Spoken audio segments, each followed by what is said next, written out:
ಯಾರು ನಿನಗೆ ಮರ್ಯಾದೆ ಕೊಡ್ತಾ ಇಲ್ಲ, ಯಾರು ನಿನ್ನ ಮುಖ ಕೂಡ ನೋಡೋದಕ್ಕೆ ಇಷ್ಟಪಡ್ತಾ ಇಲ್ಲ, ಯಾರು ನಿನಗೆ ಟೀಗೆ, ಕಾಫಿಗೆ, ತಿಂಡಿಗೆ, ಊಟಕ್ಕೆ, ಹೊರಗಡೆ ಸುತ್ತಾಡೋದಕ್ಕೆ, ಸಿನಿಮಾಗೆ, ಪಾರ್ಟಿಗೆ ಅಂತ ಕರಿತಾ ಇಲ್ಲ. ಯಾಕೆ ಗೊತ್ತಾ ಮೈ ಡಿಯರ್ ಫ್ರೆಂಡ್?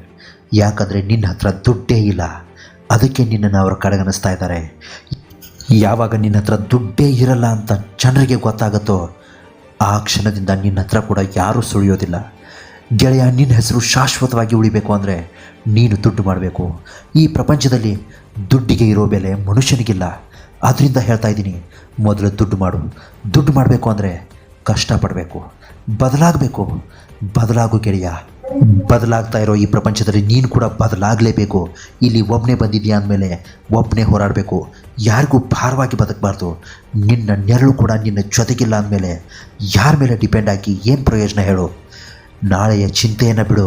ನಾಳೆ ಏನಾಗುತ್ತೋ ಏನೋ, ನಾನು ಗೆಲ್ತೀನೋ ಇಲ್ವೋ, ನಾನು ಎಕ್ಸಾಮ್ನಲ್ಲಿ ಪಾಸ್ ಆಗ್ತೀನೋ ಇಲ್ವೋ, ಆ ಹುಡುಗಿ ನನ್ನನ್ನು ಒಪ್ಕೋತಾಳೋ ಇಲ್ವೋ, ನನಗೆ ನಾಳೆ ಕೆಲಸ ಸಿಗುತ್ತೋ ಇಲ್ವೋ, ನಾನು ಕಷ್ಟಪಟ್ಟು IAS KS ಎಕ್ಸಾಮ್ ಪ್ರಿಪೇರ್ ಮಾಡಿದ್ದೀನಿ, ಆ ಎಕ್ಸಾಮ್ನಲ್ಲಿ ನಾನು ಪಾಸ್ ಆಗ್ತೀನೋ ಇಲ್ವೋ ಅನ್ನೋ ಭಯ ಮೊದಲು ಬಿಟ್ಬಿಡು. ನಿನ್ನ ಕೆಲಸನ ನೀನು ಪ್ರಾಮಾಣಿಕವಾಗಿ ಮಾಡು. ಗೆಲುವು ಸೋಲು ಆಮೇಲಿನ ವಿಷಯ. ಗೆದ್ದರೆ ಸಂತೋಷ, ಸೋತ್ರೆ ಮತ್ತೊಂದು ಸಲ ಸೋಲ್ಬಾರ್ದು ಅನ್ನೋ ಛಲ ನಿನ್ನಲ್ಲಿ ಹುಟ್ಟುತ್ತೆ. ಆ ಛಲವೇ ನಿನ್ನನ್ನು ಗೆಲುವಿನತ್ತ ಕೊಂಡೊಯ್ಯುತ್ತೆ. ನೀನು ಮೊದಲನೇ ಸಲ ಸೋತಿರ್ತೀಯಲ್ಲ, ಅದಕ್ಕಿಂತಲೂ ಅಭೂತಪೂರ್ವವಾದ ಗೆಲುವನ್ನು ನಿನ್ನದಾಗಿಸ್ಕೋತೀಯ. ಕೆಲವು ಹೂವಿನಂತೆ ಮಾತನಾಡಿ ಸುಳ್ಳಿನ ಪ್ರಪಂಚವನ್ನೇ ಕಟ್ತಾರೆ, ಇನ್ನು ಕೆಲವರು ಮುಳ್ಳಿನಂತೆ ಮಾತನಾಡಿ ಸತ್ಯದ ಪ್ರಪಂಚವನ್ನು ತೋರಿಸ್ತಾರೆ. ಆಯ್ಕೆ ನಿನಗೆ ಬಿಟ್ಟಿದ್ದು ಗೆಳೆಯ. ನಿನ್ನ ಹಿಂದೆ ಕಷ್ಟನೇ ಕಾಡ್ತಿದ್ರು, ಸುಖಾನೇ ನಿನ್ನ ಹತ್ರ ಬಂದು ತೇಲಾಡ್ತಾ ಇದ್ರು.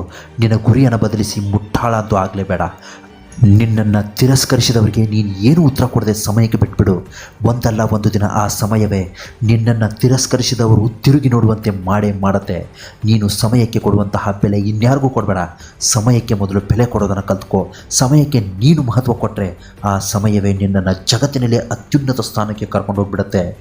ಸೋಲು ಹೇಡಿಗಳನ್ನು ಹಿಮ್ಮೆಟ್ಟಿಸುತ್ತೆ, ಶೂರರನ್ನು ಪ್ರೋತ್ಸಾಹಿಸುತ್ತೆ. ನೀನು ಹೇಡಿಯಲ್ಲ ಗೆಳೆಯ, ಶೂರ. ಸಾಗರದ ಅಲೆಗಳು ಎಷ್ಟೇ ಜೋರಾಗಿ ಸದ್ದು ಮಾಡಿದರೂ ಸಾಗರದ ಆಳ ಯಾವಾಗಲೂ ಪ್ರಶಾಂತವಾಗಿರುತ್ತೆ. ಅದೇ ತರಹ ನಿನ್ನ ಮನಸ್ಸು ಕೂಡ ಯಾವಾಗಲೂ ಪ್ರಶಾಂತವಾಗಿಯೇ ಇರಬೇಕು. ಹೊರಡು ಗೆಳೆಯ. ಕೊಂಕು ಮಾತನಾಡುವವರೇ ತಿರುಗಿ ನೋಡುವಂತಹ ಸಾಧನೆ ಮಾಡಿ ತೋರಿಸು. Best of luck. ಕೊನೆಗೊಂದು ಮಾತು ಹೇಳ್ತೀನಿ, ಅದೃಷ್ಟ ನಿನ್ನ ಕೈಲಿರುತ್ತೋ ಇಲ್ವೋ ಗೊತ್ತಿಲ್ಲ, ಆದರೆ ನಿರ್ಧಾರ ಮಾತ್ರ ನಿನ್ನ ಕೈಯಲ್ಲೇ ಇರುತ್ತೆ. ನಾಳೆ ಮತ್ತೊಂದು ಕಂಟೆಂಟ್ ಜೊತೆ ಬರ್ತೀನಿ. ನಮಸ್ಕಾರ, ಎಲ್ರಿಗೂ ಒಳ್ಳೆಯದಾಗಲಿ.